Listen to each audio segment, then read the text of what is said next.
Good evening. I'm Joe Nye, Dean of the Kennedy School, and it's my pleasure to welcome you all here this evening for the Collins Family Lectureship. The Collins family has endowed a lectureship to bring the world's greatest leaders to the Kennedy School so that we and Harvard students can learn from them. And to say a word about the Collins Family Lectureship, I'd like to introduce Ambassador Richard Fisher, who is representing the family. Richard is married to Nancy Collins, daughter of the late Texas Congressman James M. Collins, and much of his family, including Mrs. Collins Torbert, is here this evening. Richard is a graduate of Harvard in 1971, also an MBA from Stanford, and has worked in the Treasury Department, in private capital, was a Texas candidate for senator, and but currently is the Deputy United States Trade Representative. So he has extensive experience in government as well as the private sector, and I'd like to ask Richard to say a word briefly about the Collins family vision for the lectureships. Richard Fisher.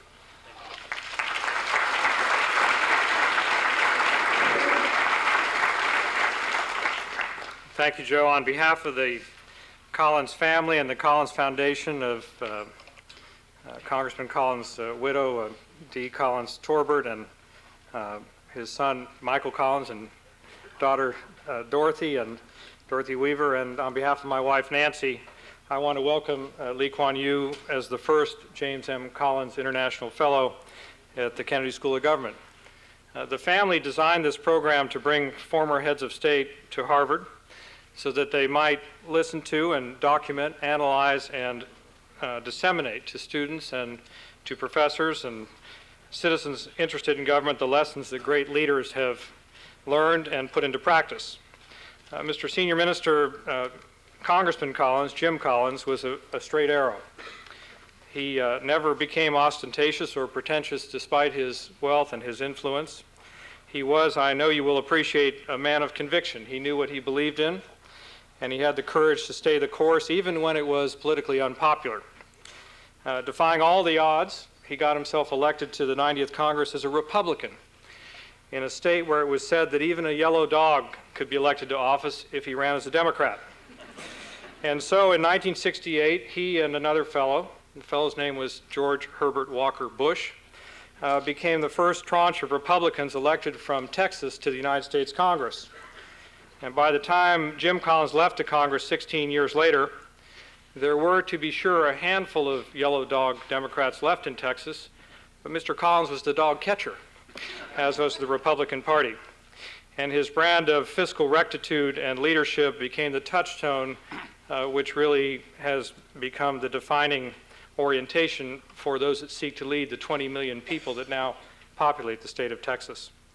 On the back of your recent book, there is a review that says, Lee Kuan Yew transformed what was a poor, decrepit colony into a shining, rich, modern metropolis, all the time surrounded by hostile powers. Well, the purpose of the Collins Fellowship is to remind students and faculty and citizens of this brilliant Harvard community that there are indeed great statesmen among us, that there are men and women who rise up from what some would consider the poor, decrepit, hostile environment of day-to-day politics to become true statesmen and exemplars for all of us, to remind us that the politics of purpose and the politics of courage and the politics of consistency are worth striving for. Congressman Collins would be proud to know, Mr. Senior Minister, that you are the first global leader to initiate this program, and on behalf of his family, of his wife and of his children and of his friends, I want to thank you for being here. Thank you very much.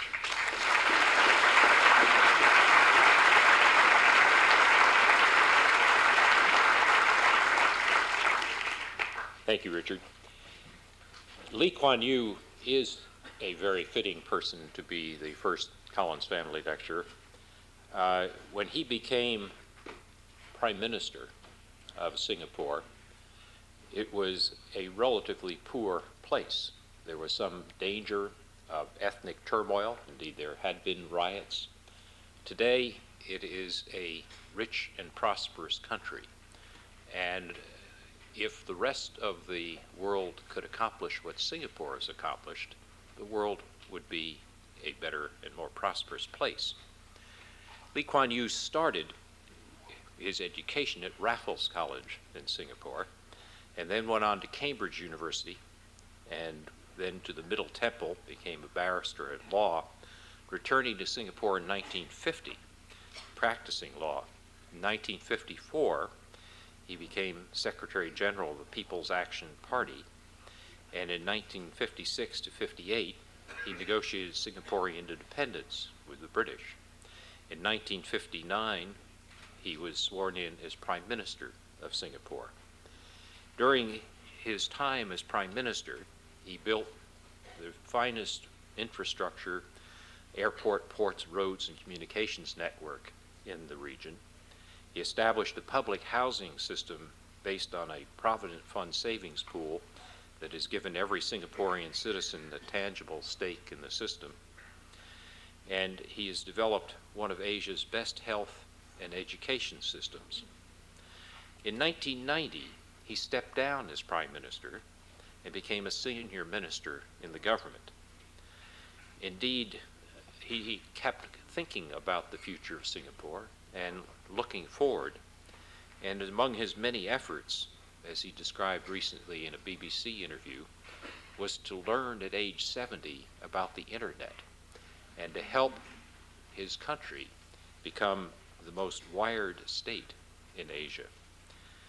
He is a man who never stops thinking, never stops looking ahead with larger visions.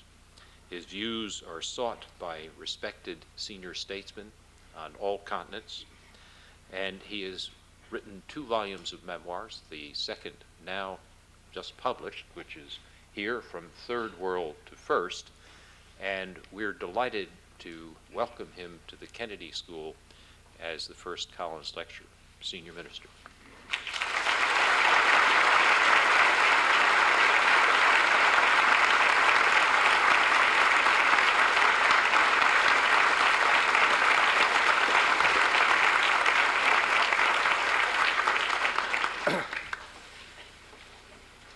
Dean Joseph Nye, Collins family, Mr. Richard Fisher, ladies and gentlemen. In February this year, Dean Nye invited me to be the first visiting fellow of the Collins Family International Fellowship, founded in honor of the late Congressman James Collins from Texas. It's a program to highlight the careers of some of the world's most distinguished leaders, so that these leaders may serve as role models for future generations of emerging leaders, students of public policy, scholars, and practitioners. That's in quotes I hesitated to accept, feeling that perhaps it sent it to the wrong person. My work was on a small frame of an island some 224 square miles at low tide. Not to be compared with the wide canvas of other world leaders. First question I ask in writing this speech, are there lessons on leadership? It's easier to recognize a man who is already a leader than to identify one before he becomes a leader. During my 40 years in office, I've met many foreign leaders in government, in the military, and in business. The characteristics they have in common were self-confidence, breadth of mind, the ability to see the woods for the trees, and the ability to communicate. I'm familiar with most of the first generation of anti-colonial leaders to which I belong. They all had strong nationalist, anti-colonial convictions and wanted to prove that their people or their peoples could measure up to their former rulers. Unhappily, many third world leaders who had successfully demolished the old order failed to build a new one. Because building a new order demanded different and more complex capabilities.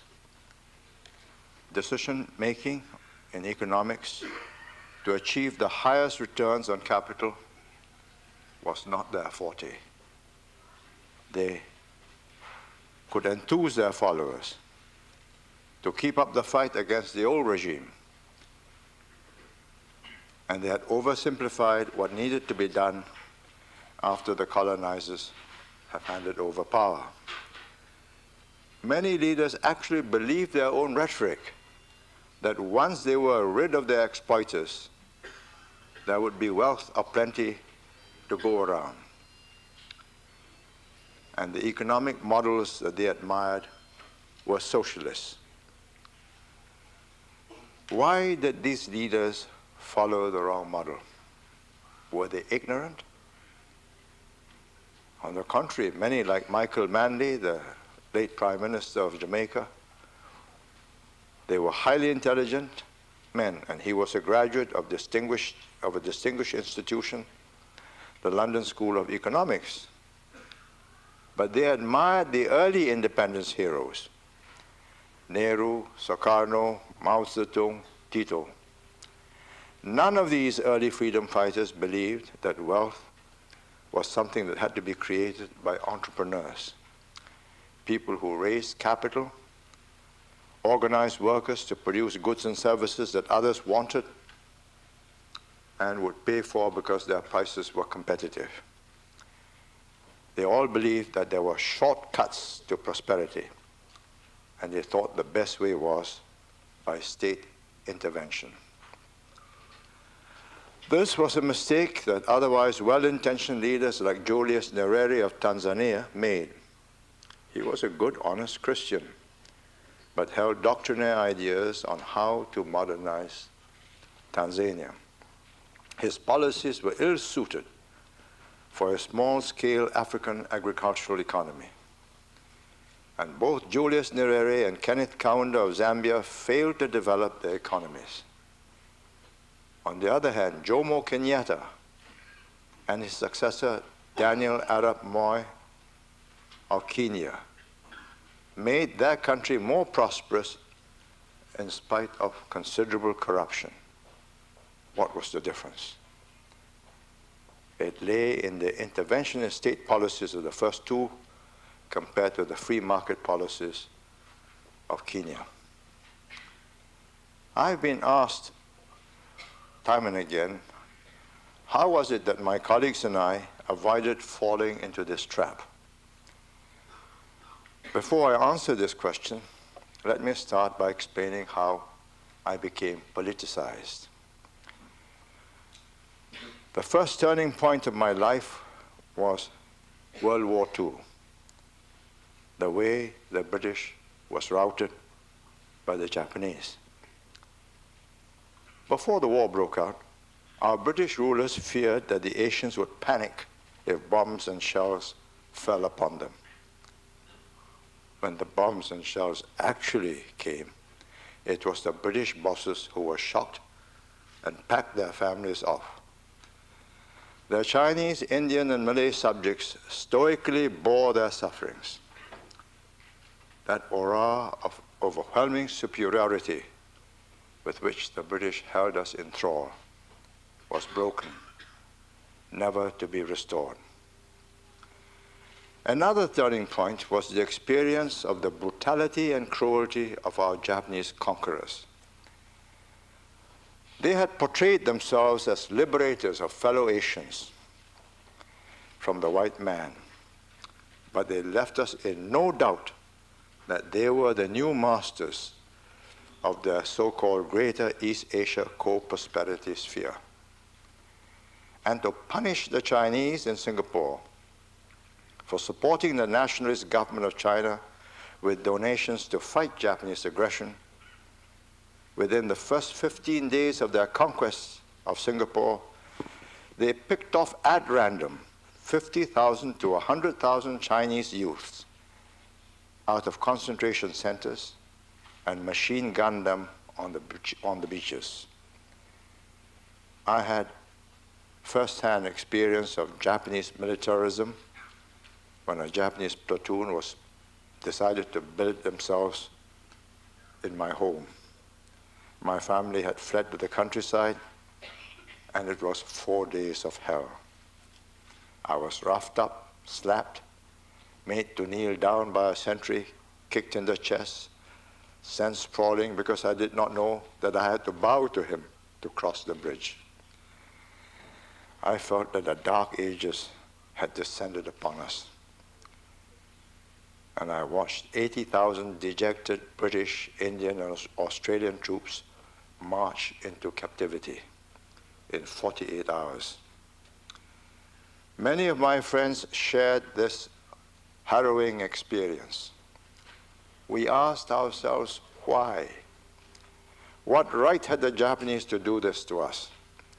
Why did the British not fight the Japanese more ferociously to defend us? And when the British came back after 3.5 years, after the bombs in Nagasaki, Hiroshima and Nagasaki, the communists who had organized the resistance in the jungles of Malaya attempted to grab power as theirs as of right. But I feared them as much as I feared the Japanese. As a result, many nationalists like me were born. After the war, my contemporaries and I gathered in London. We were studying in various universities in England, and there was ferment in the air. India had got its independence in 1947. So had Pakistan, Burma, Ceylon. Why not Malaya, which then included Singapore? The British cut off Singapore from Malaya as they prepared to give independence to the Malays in Malaya. They wanted to keep Singapore as one link in a chain of naval bases from Portsmouth to Gibraltar, to Suez, to Aden, to Singapore, to Sydney. But after the British lost Suez in 1956, they agreed to let us rejoin Malaya. By then, it was too late. The Malay majority was not prepared to treat their Chinese, Indian, and other ethnic groups as equal citizens when they became as numerous as the Malays. What were my motivations? First, to get rid of colonialism and be independent. This got us involved in a fight against the communists who were well ahead of us in the struggle against the British. Later, we rejoined Malaya and had to fight the Malay extremists who wanted to dominate other ethnic groups in Malaysia. As a result, in less than 2 years of federation, Singapore was asked to leave. And we had to agree because the alternative was bloodshed, which the Malaysian Prime Minister Tunku Abdul Rahman warned us. So suddenly, in August 1965, we had to create a nation out of a motley collection of Chinese, Indians, Malays, and others who had come to Singapore to seek a better life, but not to be a nation. How did we escape choosing the wrong model? Well, we were helped by the examples of failed policies in many new countries. India, Pakistan, Ceylon, Burma, and Indonesia had gained their independence in the 1940s. Ghana and Nigeria in the 1950s. By 1965, they were not thriving. India's Prime Minister, Jawaharlal Nehru, had imbibed socialist theories from his generation of British philosophers, economists, and political scientists when he was a student at Cambridge. A powerful factor then was the example of the British under Clement Attlee, whose Labour government had set out to equalize opportunities and results.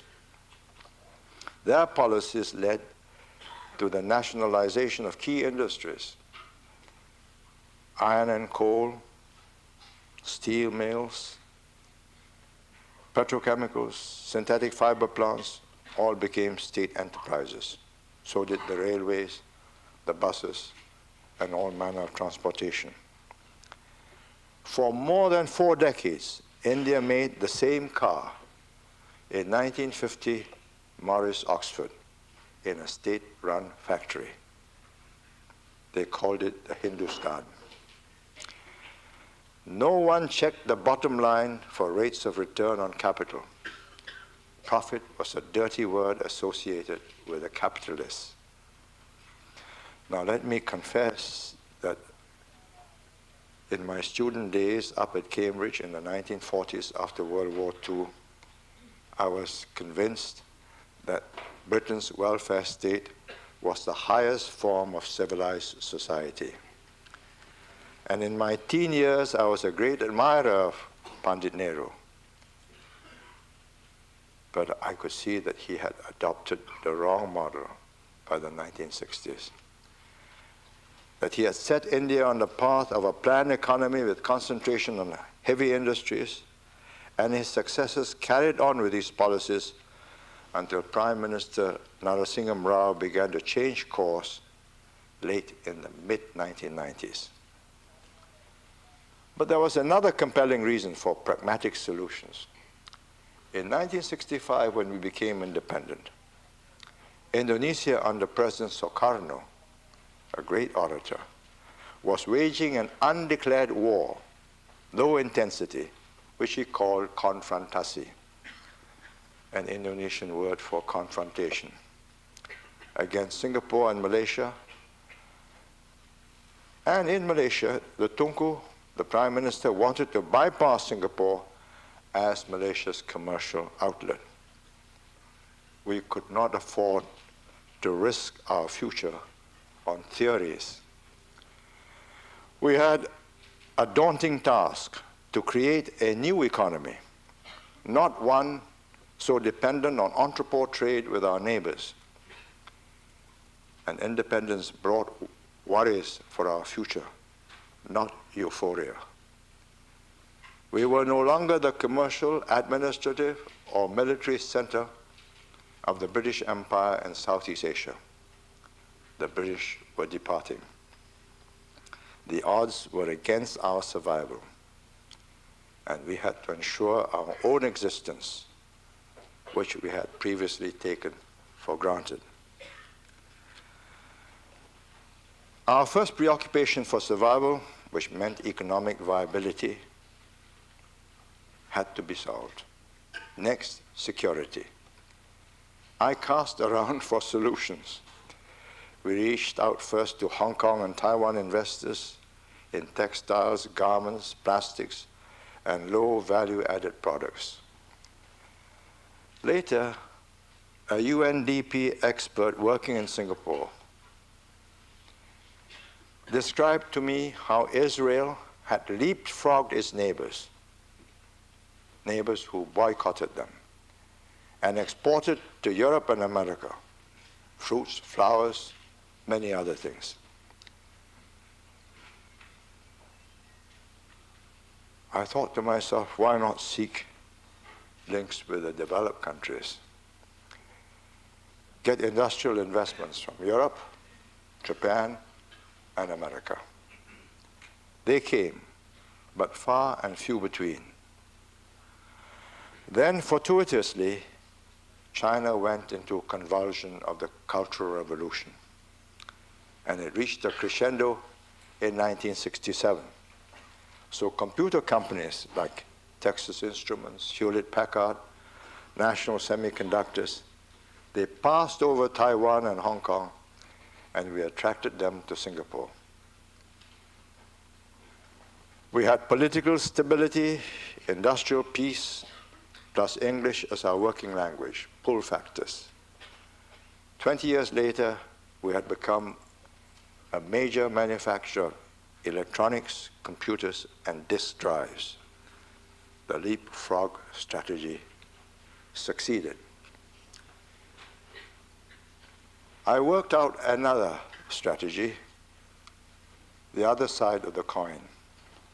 That was to create or to turn Singapore, a third world island, into a first world oasis in a third world region, so that entrepreneurs and their families from the first world would base themselves in Singapore whilst they explored the region.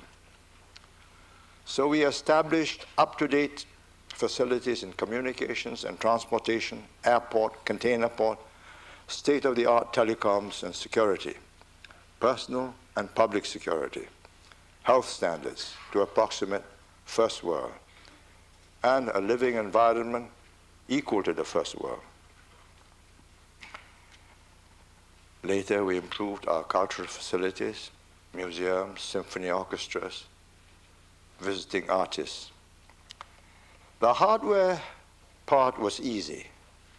Getting people to change their habits to match first world infrastructure that they now had, that was difficult, slow and painful. We made progress by a series of campaigns involving the whole population. More courtesy, stop spitting, keep public lavatories clean, not a minor item if you want a tourist trade to prosper, and no chewing gum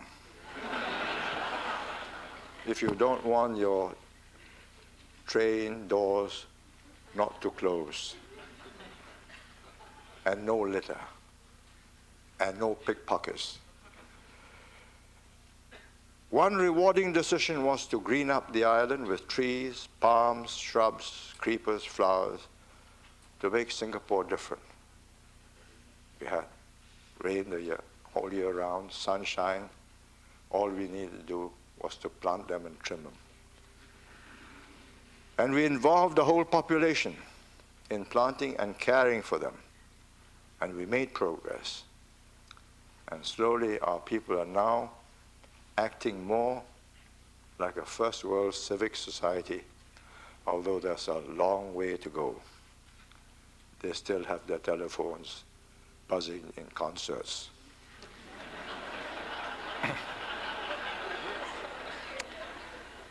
We had to do a U-turn to carry our people with us, or we would fail. In place of constant strife and agitation, we had to convince workers and their union leaders that unless we had industrial peace and worker cooperation with management to improve productivity, we would be overwhelmed by our unemployment. The history of Singapore after independence was one hard, long slog to make ourselves relevant and useful to the world, to add value to both foreign investments that we sought and those that we ourselves made with our savings. Our next major task was to establish security, which had to be based on social cohesion of our many races, religions, languages, and cultures. All successor governments of colonial regimes have inherited this problem of multi-tribal, multilingual, multi-religious, multicultural solidarity. How to achieve it? Because without a cohesive people at peace with each other, development was not possible. Our solution to the problem of a young nation was a policy of deliberate gradualism in all matters which involved race, language, culture, and religion. We have 77% Chinese, but from different parts of China speaking different and mutually unintelligible dialects. 14% Malay Muslims from different parts of Malaysia and Indonesia. 8% Indians from different parts of India, speaking totally different languages, the rest from Europe and other parts of Asia. We needed a common language. Had we legislated for one, there would have been trouble. Which one? So we encouraged everyone to learn two languages, English and the mother tongue. English is no group's mother tongue, so no one gained any advantage, and we made it our working language. We have not forced or pressure-cooked a national identity. We have refrained from suppressing ethnic cultures, languages, religions, or their sense of separate identity. We aimed for integration, not assimilation. Another critical decision I made within a year of independence was to build a national service armed force. If we did not have the ability to defend ourselves, nobody, not even our own people, would have faith in our future. Foreign and UN intervention would always come too late. So we studied the Swiss, the Swedes, and the Israelis. The Israelis offered help to build a system for a totally national service armed force. We now have a credible defense capability. To produce results, we need a clean government with an effective civil service. And we had to shape the administration to produce that effective instrument of policy. This required strong, fair, and just leaders with the moral strength to command the respect of the people. Unity in the core group of leaders ensured that we sent clear signals to our people and avoided confusion that would have arisen if the team had bickered and split. Leaders must have that sense of being trustees, that they are only temporarily in charge of the destinies of their people, and that their duty is not only to discharge this trust, but also to pass it on to equally trustworthy and competent hands. So luxurious living while our people were left in poverty and backwardness was out. We ensured complete accountability and open separateness between personal assets and public funds. Corruption, which has been a cancer in many societies, had to be eradicated and constantly kept down. A government voted into office needs an efficient, honest administration staffed by officers recruited completely on merit by a politically neutral body. We had an impartial, capable public service commission with a chairman and members who were shrewd at assessing character. Promotions and rewards of scholarships must be made to the best candidates, and they have to share the nation-building philosophy and the development goals of the political leaders. They must also be adequately paid so that temptations would not be too difficult to resist. Once a political system has been corrupted, right from the top, from the very top to the lowest rungs of the bureaucracy, the problem is almost impossible to solve without a revolution. The cleansing and disinfecting has to start from the top and go downwards in a thorough and systematic way. It was a long and laborious process that can be carried out only by a very strong group of leaders with the courage and the moral authority derived from unquestioned integrity. We just managed it and stopped it before it got out of control. Next, we decided that the people should be stakeholders. Soon after separation, I resolved to enable every household to own their own home. If you're going to get the people to take national service seriously, I could not ask other people's sons to fight and die for the properties of the wealthy. So we worked out a personal savings scheme that allowed them to own an apartment painlessly through installments over 20 years.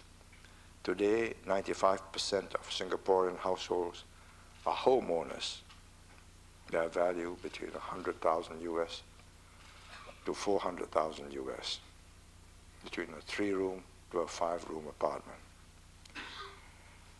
Without this home ownership, we would have become like Tokyo, Seoul, or Hong Kong, where the voters in the city are disaffected when they have to pay a large proportion of their salaries in rents. In Singapore, they have voted for the return of the government in 9 successive general elections. They know who will keep the property values of their homes up. Policies must be pragmatic, not dogmatic. I learned early to ignore political correctness and to reject conventional wisdom when it did not accord with reality or my experience. For example, in the 1960s and 70s, it was politically correct to be anti-American and anti-multinationals. The theory expounded by Latin Americans like Raul Prebesch was that multinationals would reduce them to dependencia. We did not accept this. And we assiduously courted the MNCs. They had the capital, the technology, the know-how, and the markets. We decided it was the fastest way of learning on the job, working for them and with them. Now, I believe it will be equally mistaken to follow mindlessly the current politically correct and stridently advocated view that democracy is the precondition for economic development. I know it's a heresy in Harvard, Cambridge. The theory goes that without democracy, Russia could not develop a free market. Russia could not develop a free market with or without democracy.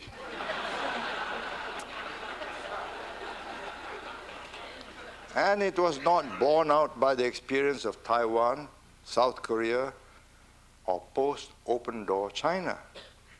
What a country needs for growth and progress is stability and good government, one that is honest and effective and works for the benefit of the people.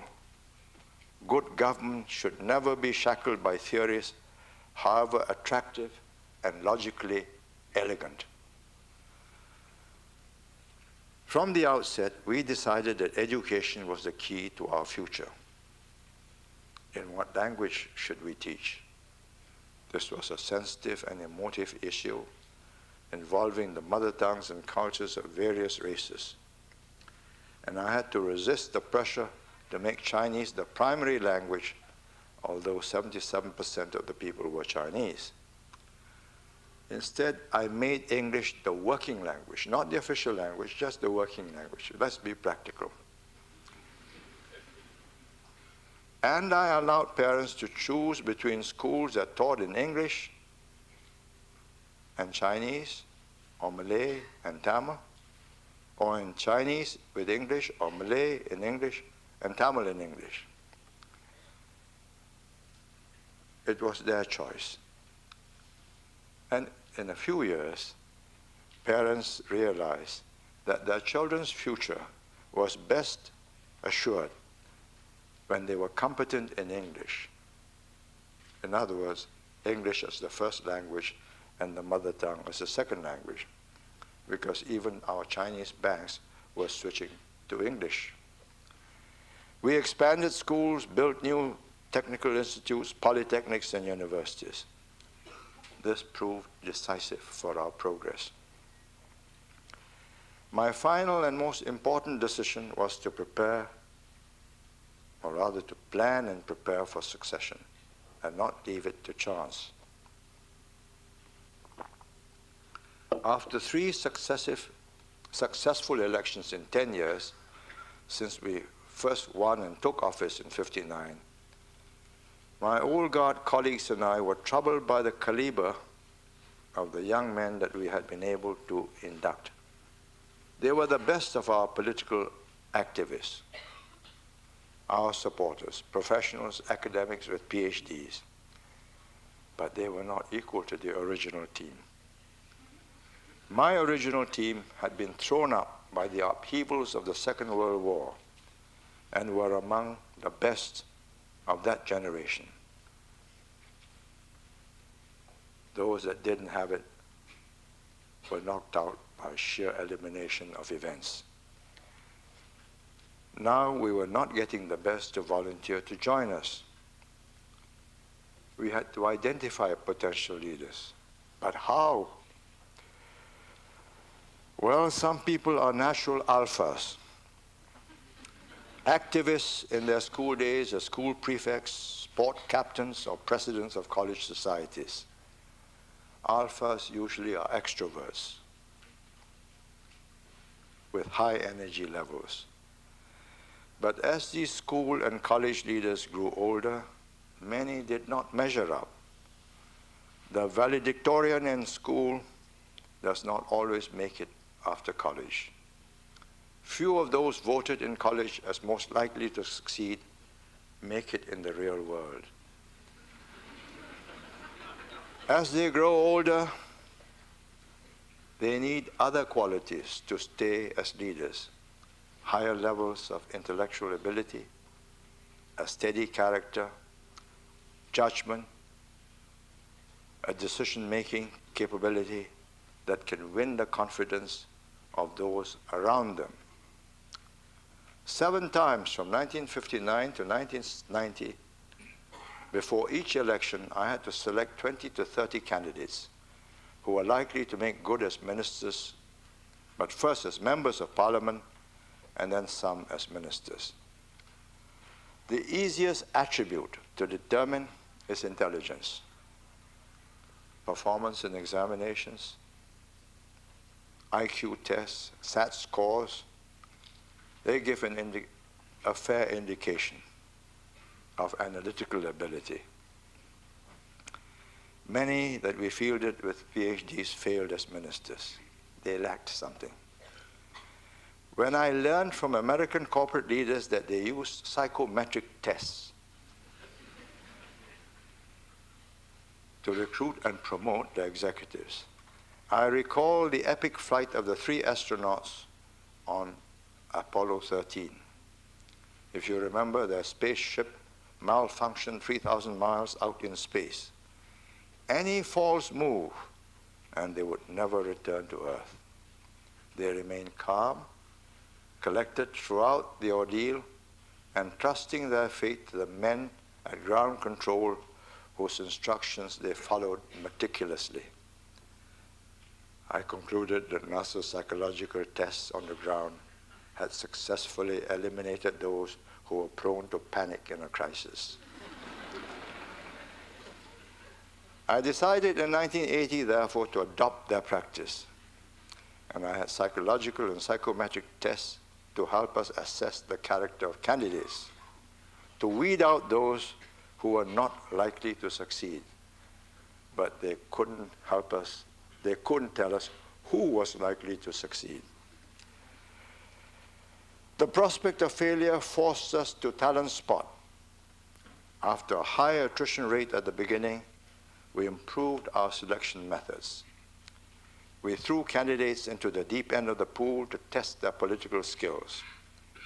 Finally, I was concerned that the government machinery of the 31 years had been customized to suit my work style. So I made a conscious effort in my last 2 years to make room for my successor so that he can reconfigure the arrangements. So when a new guard of men in their 40s and 50s took over in 1990, there was no crushing of gears, and instead, in the 1990s, Singapore has repeatedly been rated by Transparency International in Berlin among the top 7 least corrupt countries in the world, the least corrupt in Asia. And we have not become decadent and corrupt after 41 years in office. The old guard set high standards because they were brought up that way. The new guards have been able to maintain the self-discipline and integrity in the midst of growing affluence. Our judiciary and the rule of law are rated by the World Economic Forum and the Institute of Management and Development in Geneva, and PERC, which is a rating agency in Hong Kong, as the best in Asia. It commands the respect of the people and of our investors. And Singapore is ranked by WEF and IMD as the second most competitive nation in the world after the United States. They say I do not listen to my opponents. I do, when they are serious opponents. We studied all those items where we were rated poorly, and we set out to do better. We practiced lifelong learning before it became a buzzword. What were the basic strengths that made this possible? A basic idealism and an integrity that drives the whole system. But new forces are at work. The present leaders grew up in a Singapore that was stable and growing year by year. People have got accustomed to the comforts of a modern, affluent society and expect life to be better every year. Opinion polls are becoming a regular feature of public life. Leadership has been reduced to the shaping of a policy so that somehow it would be able to carry the majority. And if not the majority, then the plurality, in the hope that it will expand into a majority by the next election. I view this with mixed feelings as a totally different way from what I used to do. In the 1960s, strikes, demonstrations, disorder, and violence threatened our existence. People faced dire choices. Leaders had to lead, make bold decisions, and act swiftly. Only later did I have to convince the people to support our decisions. For example, I had to carry out a campaign to win a referendum to take Singapore into Malaysia. But when bloodshed threatened and the Malaysian government wanted Singapore to be out, I did not. Indeed, I could not hold a referendum and consult the people before I took them out. That would have meant disaster. I took the decision, persuaded my cabinet colleagues to sign the separation agreement with me, and embarked on independent Singapore. To build a more stable Singapore, I did not discuss nor ask our different races whether they liked to live integrated together in new high-rises when we were building to replace the squatter huts. I knew what the answer was going to be. They wanted to stay together. But would that be good for us? The British had allowed them to be segregated in Malay villages, Chinese quarters, and an Indian enclave because it was easier to rule such groups of people separated by race, language, and religion. We had to form a nation, or try to. So my colleagues and I decided that the people would ballot for their apartments. And they would have Chinese, Malays, Indians, Eurasians, and others as their neighbors. We did not seek their consent. For the first few years, they were not comfortable. After 10 years, it became a way of life.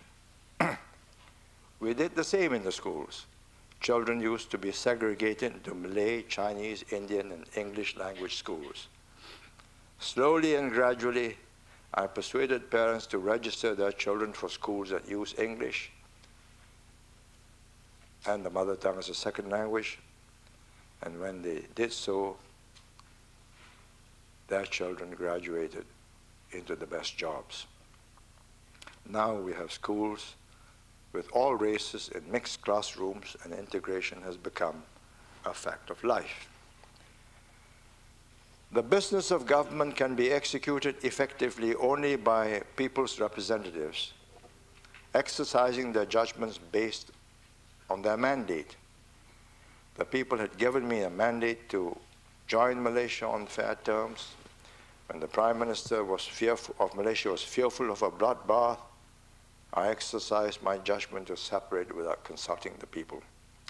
So also racial integration and housing and schooling was part of my mandate given in elections every 5 years that I won.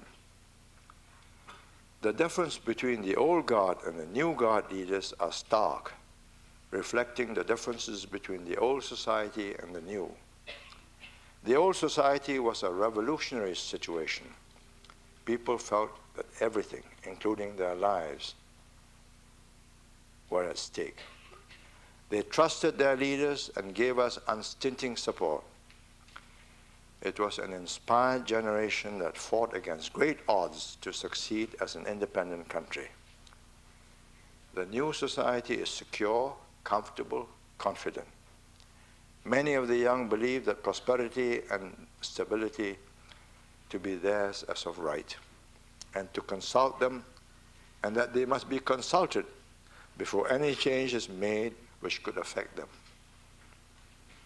Well, this change is unavoidable, but does it mean that leaders have to govern by the polls as in many developed societies?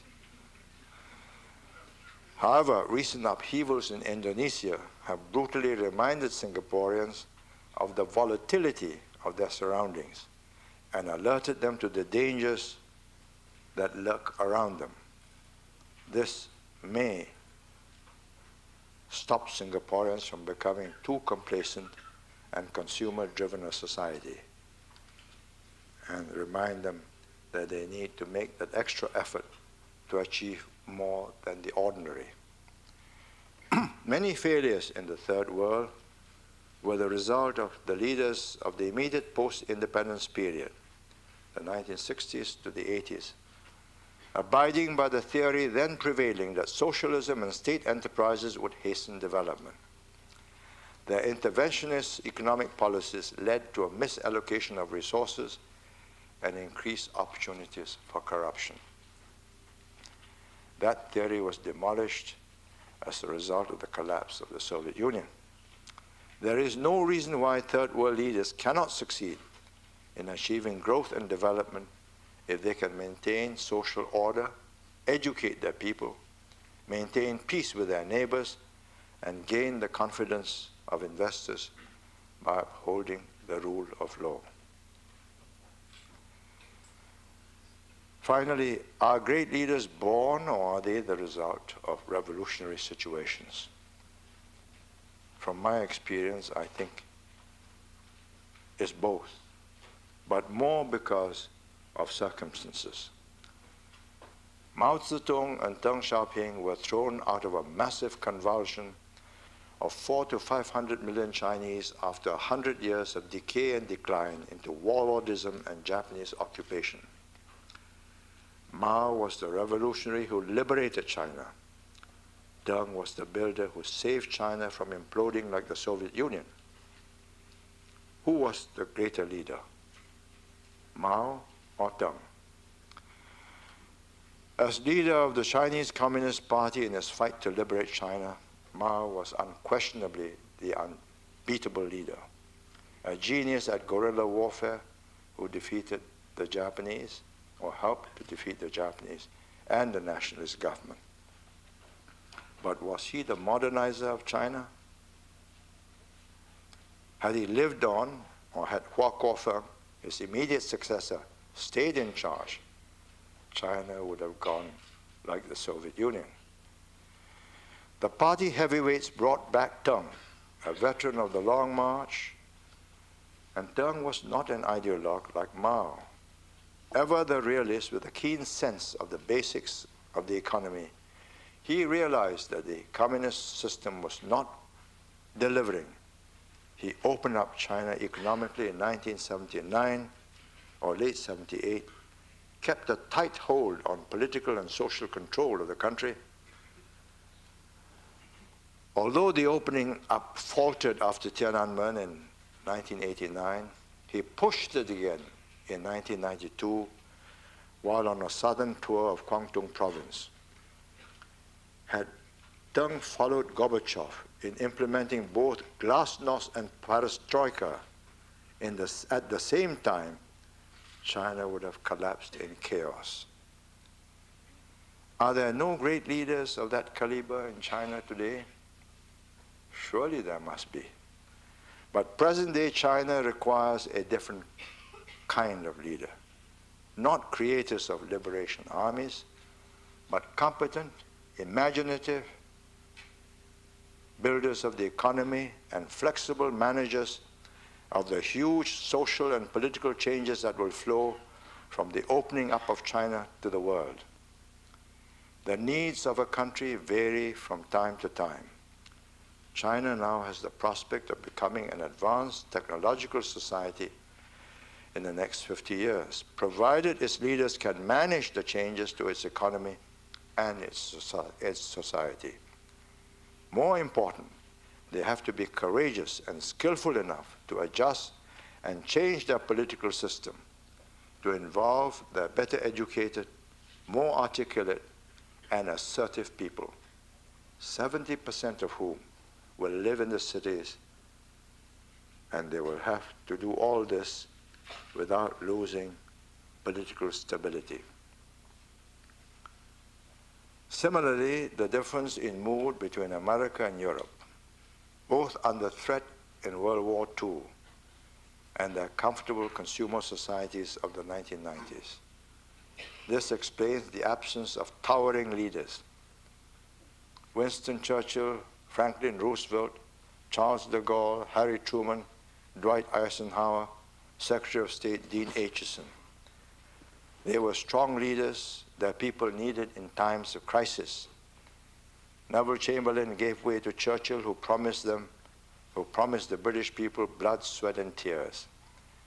After Nazi Germany was defeated and the danger had passed, they voted in Clement Attlee as Prime Minister, Churchill's small, mild-looking deputy during the war.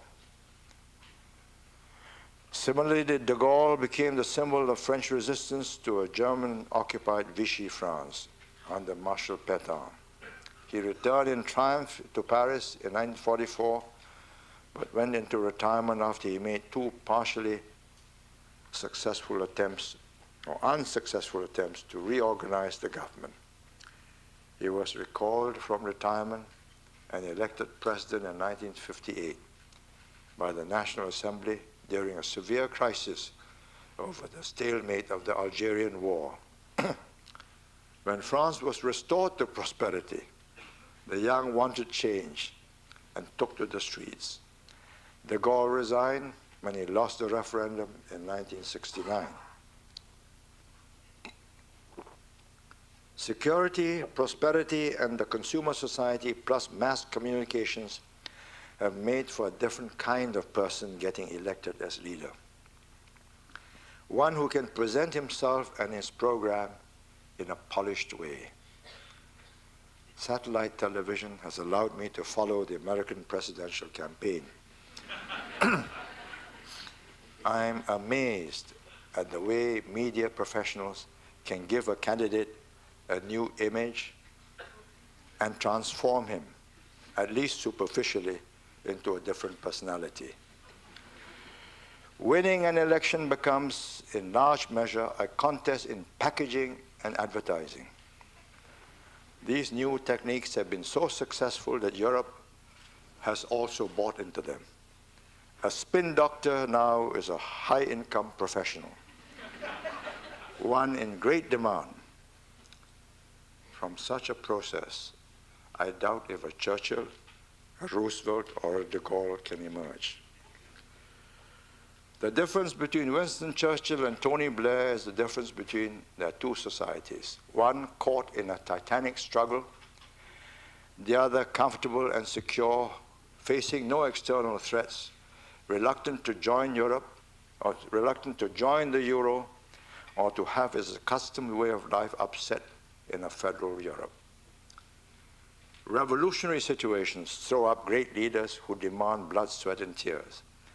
Comfortable circumstances produce leaders who promise people an even easier life, whether they can deliver it or not. But when the British felt that Britain was slipping, they voted for a conviction politician in Margaret Thatcher 3 times, from 1979 to 1990.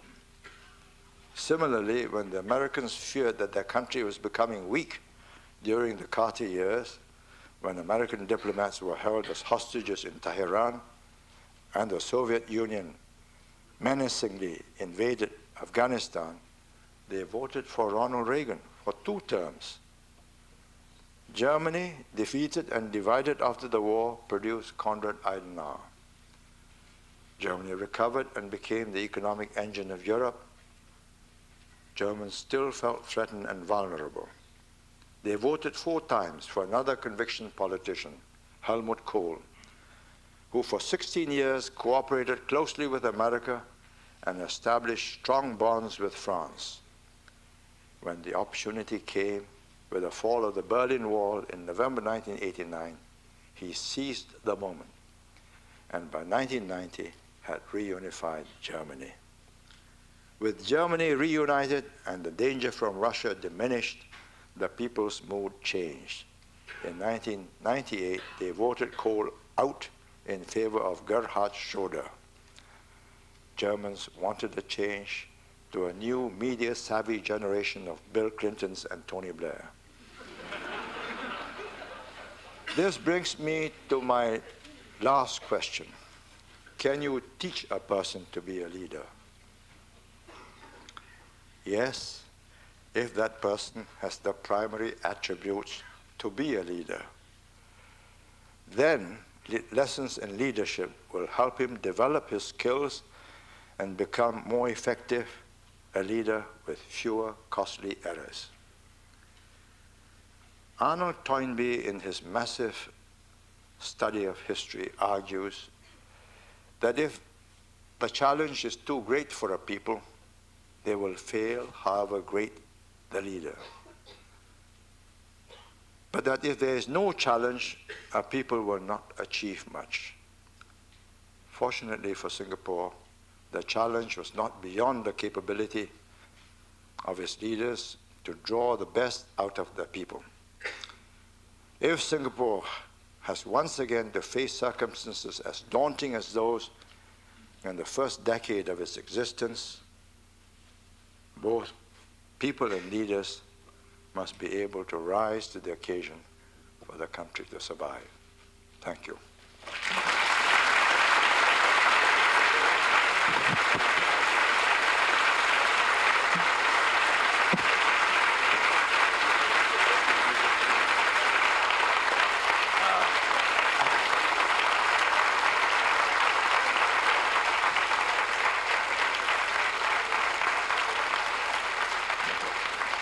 Thank you.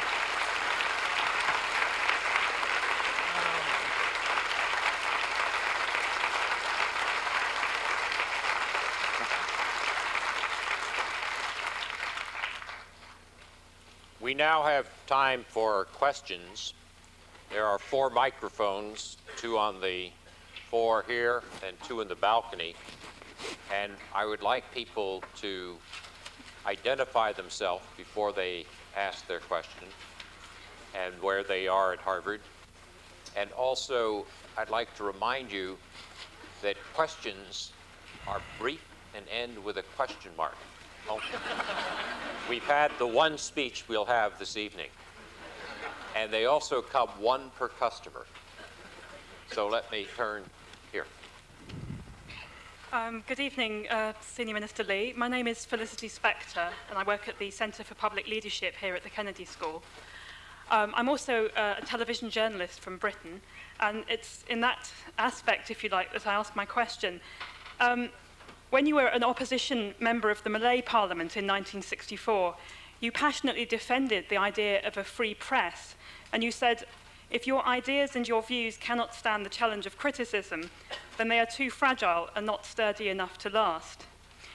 Why then, as the leader of Singapore, did you react to restrict the freedom of the press and of opponents within Parliament? And do you think this has stopped Singapore from becoming a first world civic society in the fullest sense of the meaning? Circumstances change and create new situations, and the individual must react to it. Rhetoric is part of the business of leadership. It is. But even as I said it in Malaysia, I knew that certain things were out of bounds. In Singapore, when we had just separated and the Malays were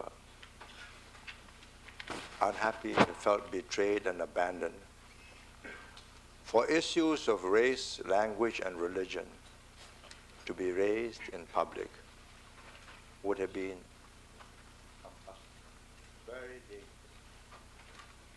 Therefore, I think there's something wrong with you. See.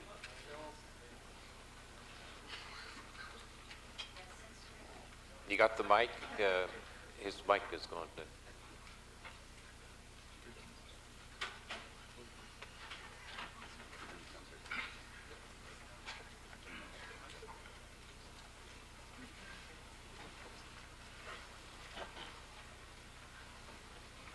Use mine. It should be on? Okay, fine. I do not believe that we had suppressed or stifled the opposition. An open debate is necessary for any democracy, but there are certain areas which at various times in the people's history are too sensitive for open discussion. Let me explain. If in the 1960s I had raised the question of whether Chinese should or should not be the national language, I might have ended up in a riot.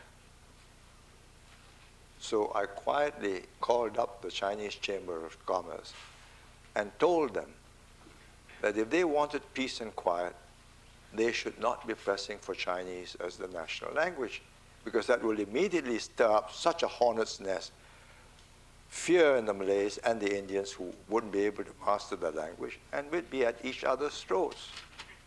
Now, in the more relaxed circumstances of the 1990s or the year 2000, anybody can say what they like about language because the issue is quite clear. Parents have decided that that is the way to the future. But even today, if you have a free-for-all for religion, we're going to end up in a real mess. I brought a case against the Far Eastern Economic Review in 1989, where they had accused me of attacking the Catholic Church, which was completely unfounded. So a very aggressive British QC gave me 2 days in the witness box to say, what's wrong? I said to him that he could defend Salman Rushdie's book in England, but that we had already decided to ban it before it became an issue. Was it wise? I think it was. What was the point of having this unnecessary rumpus? Freedom of intellectual discussion, when it was a matter that aroused enormous passion. The Muslims in Singapore were not interested in what was in Salman Rushdie's book. They were interested in the fatwa or the edict of the Iranian Ayatollah, and that anybody who killed Salman Rushdie would get a reward and go to heaven. So in that situation, do you begin to argue? If you look at what's happening in the Middle East, I think much of the trouble really is that some things are not possible of civil discourse. It arouses too much passion and emotion. But as we become more affluent and comfortable and our Malays are more relaxed, perhaps we can do this. But then we have neighbors who are quite easily agitated by what we are saying in Singapore. So we have to be careful. We are not Britain with the French to worry about or the Germans. We have a different backdrop, and we have to have a keen sense of survival.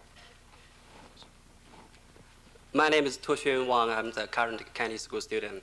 My question is about the mainland China and Taiwan relationship, the so-called cross-strait relationship. I know you have a very good relationship with both leaders in Beijing and leaders in Taiwan. You recently visited Taiwan and met the newly elected President Chen Shui-bian. So my question is, how do you envision the cross-strait relationship, and how all the parties, including the mainland China, Taiwan, U.S., and Japan, should take action to peacefully solve the problem? I also know both President Jiang Zemin and President Chen Shui-bian respect you very much. So you met them regularly. What? Back me very much. No, I mean, respect you. Respect. Yeah. Sorry, respect you very much. So in that sense, how do you define your role in solving the cross-strait relationship, the problem? Are you from Taiwan or the mainland? From Beijing. From? I'm from Beijing. We are from Beijing. Well, I am on record as saying that this is a very difficult issue, one which could easily lead to an unfortunate conflict. I have watched with growing concern the exchanges across the straits. And I think at some time a decision has to be reached on the formula that will restart talks and reduce tensions. That formula that Beijing has clearly defined as the One China principle. Taiwan believes that if it agrees to the One China principle, then it's already in the box, that it can't go anywhere else but One China. My best interlocutor was Professor Lee Hoon Leong, the Nobel Prize winner, the Taiwanese Nobel Prize winner, who's now collecting a cross-party consensus. He said, and I think he's right if you go by the voting figures, that 70% of the people in Taiwan do not want immediate reunification. At the same time, 70% of the people of Taiwan also do not want independence because they would have grave consequences. So what they would like is the status quo. I asked him, how long could the status quo last if during the status quo, in the last 12 years, former President Lee Teng-hui moved from the One China to each his own explanation into the two-state theory, and that if that went on to another 4 years, it is not unlikely that the mainland would do something. So he said, and I repeated what he said to make sure that it's public knowledge, that the One China issue cannot be avoided. 不可破壁的, he said. And that One China can be the umbrella that will enable the status quo to remain non-confrontational. So I'm waiting for him to collect his consensus. and maybe some action will be taken. But if not, then I am not optimistic about the outcome. I left slightly less pessimistic because I concluded that President Chen Shui-bian was a different personality and character from President Lee Teng-hui. President Lee Teng-hui is an ideologue. He believes he has a mission, that he is Moses and has the promised land that he must lead the Taiwanese people to. President Chen Shui-bian has just won an election by a minority. He has a big problem of getting his policies through because the legislative yuan is controlled by other parties, and the elections next year is not likely to change that. So he is preoccupied with political survival and not with dramatic, earth-shaking moves that will convert Taiwan into something different. So I think that is room for less pessimism. So I hope the mainland will be patient, and maybe they will come to the same conclusion as I have, that perhaps he will look for a way out to save his position with his party, because the other two parties, the KMT and the People's First Party of James Song, that's about 60+% of the votes, they are for going back to the 1992 consensus. So there is already a majority for going back to that consensus. Thank you. We have the next question on the left side of the balcony. Good evening. My name is Hector Bladwell. I'm a graduate student here at the Kennedy School. To me, one of the most interesting things of your speech was the fact that you mentioned that for development to occur, you had to change some of the habits, the cultural traits, the everyday things that people did in Singapore, and kind of like make it more seem like Western societies, although not assimilate. And this has been promoted in many Latin American countries where there are kind of democratic societies, and there has been opposition to this, and it has not been implemented because of that. It has also been promoted in the Middle East. So I'm wondering, what is it about the society in Singapore that facilitated the incorporation of the values that you were promoting? Was there something inherent to society in Singapore that facilitated this as opposed to in other countries? Are you Latin American? Yes, I'm from Puerto Rico. But that's not Latin America.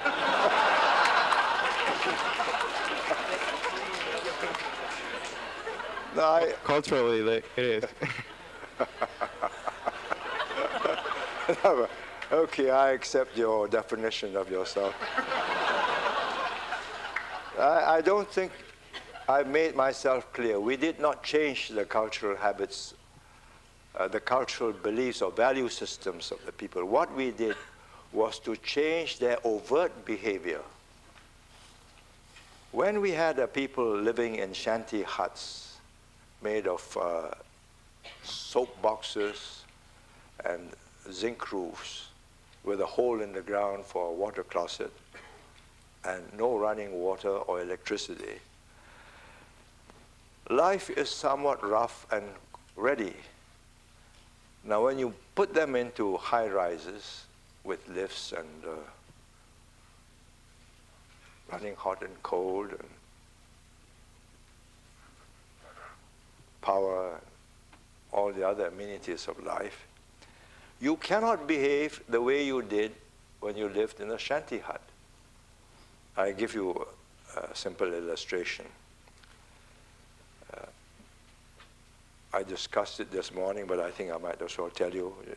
You might find this difficult to believe, but having moved in there, they know they got a water closet, but they like to be a source of annoyance to their neighbors. So they will urinate in the lifts so that everybody would be inconvenienced. So to overcome this, Our housing authority devised a special mechanism that will make the lift stop.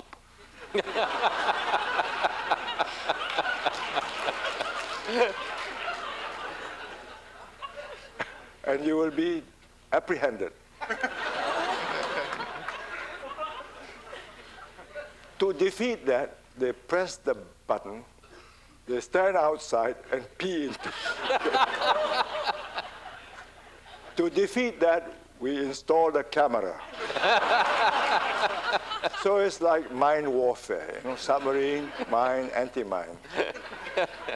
It goes to show just how tenacious people are in making a nuisance of themselves to other people. Why they get satisfaction out of this, I will never understand. But some things are more dangerous. When they don't want an old piece of furniture and it's too big to go into the lift, they just go to the veranda and toss it out. And people have been killed on the pavement below. So we now have a law which says if you do that, it's a crime and you will go to jail and you will lose your flat. And the next time you get housing, you'll be on the ground floor. So you see how difficult it is to change people's habits. But nevertheless, we have made them stop spitting. Spitting is a great Chinese tradition. From time immemorial. And if you go to China, if I were in Shenzhen or in Hong Kong, I wouldn't try this campaign. They'll just turn around and tell me, our great-grandfathers did this, don't tell me to do different. But in Singapore, having transplanted ourselves, we then explain to them, not only is it disgusting, it will spread tuberculosis and so many other things. And we educated the boys and girls in school, had it on television. Then when we had confined it to a minority who hawk and spit into the street, then we fine them and punish them. And I'm proud to say that when Deng Xiaoping came to visit Singapore in 1978, he was amazed that there was no spitting. So I had provided for him a Ming white and blue spittoon. I absolutely did, because when I went to the Great Hall of the People, they had these spittoons. And it's a great Chinese culture to do this. But when he found that nobody else in Singapore did this, he did not make use of it. The next time I went to the Great Hall of the People, the spittoons had disappeared. So you see, change can come about. It takes time. Other side of the balcony. Me? Yeah. I don't really have a question, but since you've asked me, I will go ahead. No. I know. Then, That's okay. That's okay.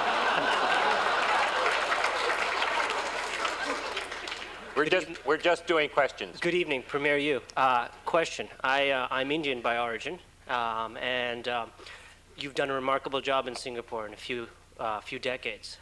How do you think India can improve in similar ways? Are you familiar, and how do you think the same things can happen within that country?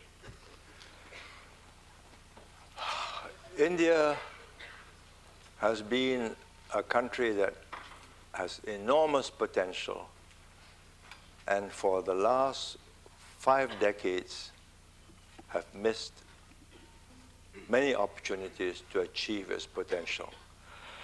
With the IT, it's beginning to emerge as a great player in the IT software business. I'm told it's because there's no ministry to regulate it. So I was interested to watch your new minister for IT being questioned. I can't remember whether it was CNBC or CNN or whatever. But he vehemently, and he was a very able debater, he vehemently asserted that his job was to help the IT industry, not to cripple it. That because IT required 24 hours power, he will ensure that there's enough power throughout India, that power and telephones will be spread all over India so that full advantage can be taken of IT. Well, if he can do that and get his other ministers to do that and change the way the bureaucracy works, India will achieve its potential. I have some reservation because I've had several disappointments. For example, when your last or former Prime Minister Narasimha Rao met my Prime Minister a few years ago and said, you have 7 million foreign tourists come visit you. Why not bring them to India? He said, yes, delighted. So we put up a plan, beautiful sketch plans of hotels that we will build, tour coaches that we will bring, but we needed an airline with landing rights. And he agreed that Singapore Airlines will form a joint venture with Tata and compete against Air India. And all these tourist destinations will be direct flights from Singapore. The Minister for Civil Aviation says, no, this is a family heirloom. Prime Minister was overruled. The plan is gathering dust for the last 5 years. Now a new plan is out to sell Air India up to 40%. So Singapore Airlines is in discussions with Tata to buy 40%. I am tempted, it's not my business, but I was thinking of dropping a little note to the chairman of Singapore Airlines to say, does 40% give us management control? We're putting in, let's say, 20% of that 40%, and will be run around by Air India management and Air India unions. Where does it go? So why not start a new airline? But then you'll be back to the same old story. So I don't know what's going to happen. We try. This will have to be the last question since we've now run out of our time. Good evening. My name is Pratana Phongpivat. I'm From? From Thailand, Yeah. currently a PhD student at the Fletcher School of Law and Diplomacy. And I was impressed by Fletcher your School. You're Yeah. not in Harvard. They take courses here. We're very closely related. Well, I did. I was impressed by your speech that how much you have shaped Singapore to be one of the leading world countries. And while you, however, did not really touch upon some problems in Singapore. And my question is, how would you address some problems like the underpopulation and the lack of working class? Or how do you concern about the encouragement of the government to try to encourage more birth rate and the unbalance of ratio that you try to keep? I didn't catch the last few. Unbalance of the racial rate. The racial imbalance that is going to arise from the encouragement of government to try to increase birth rate in some of the area or some of the race.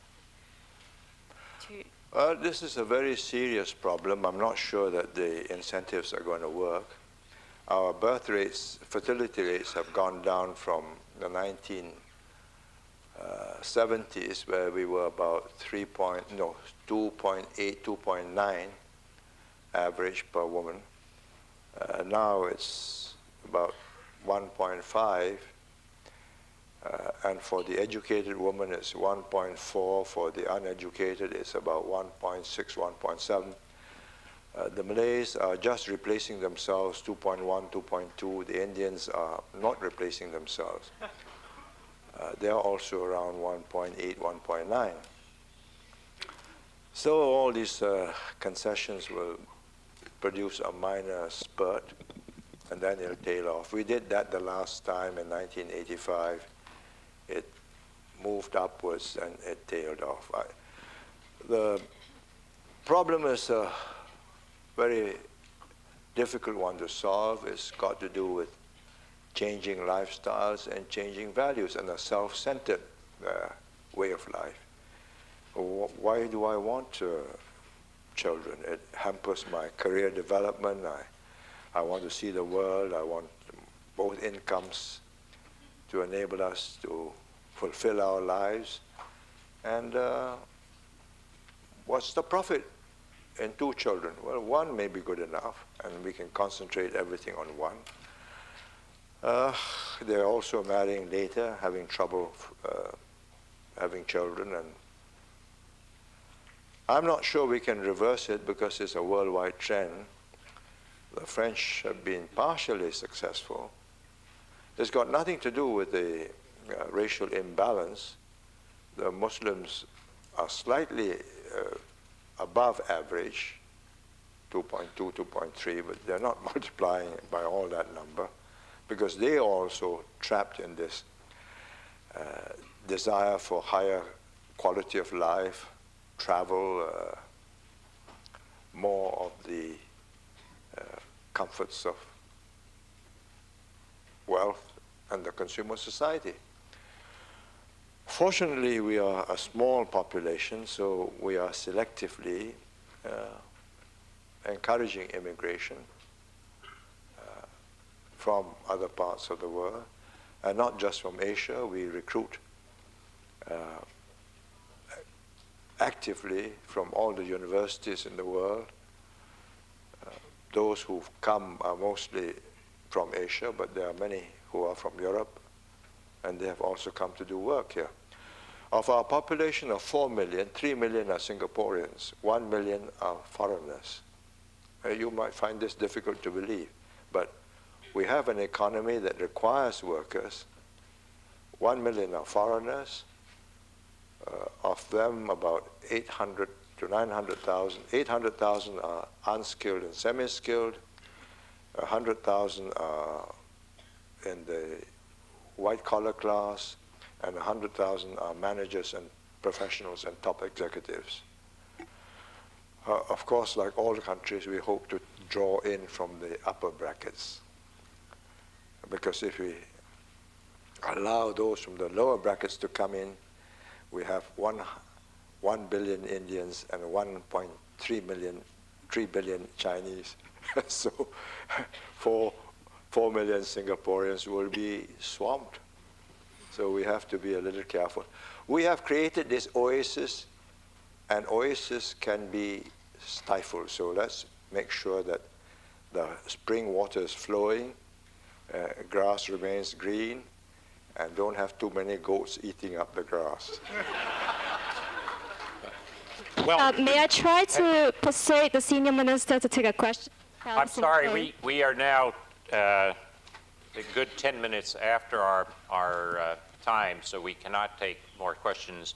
But I do hope you will join me in thanking Senior Minister Lee Kuan Yew for his fine performance here tonight. That was very good. We should move you out here or we'll get back to the crowd.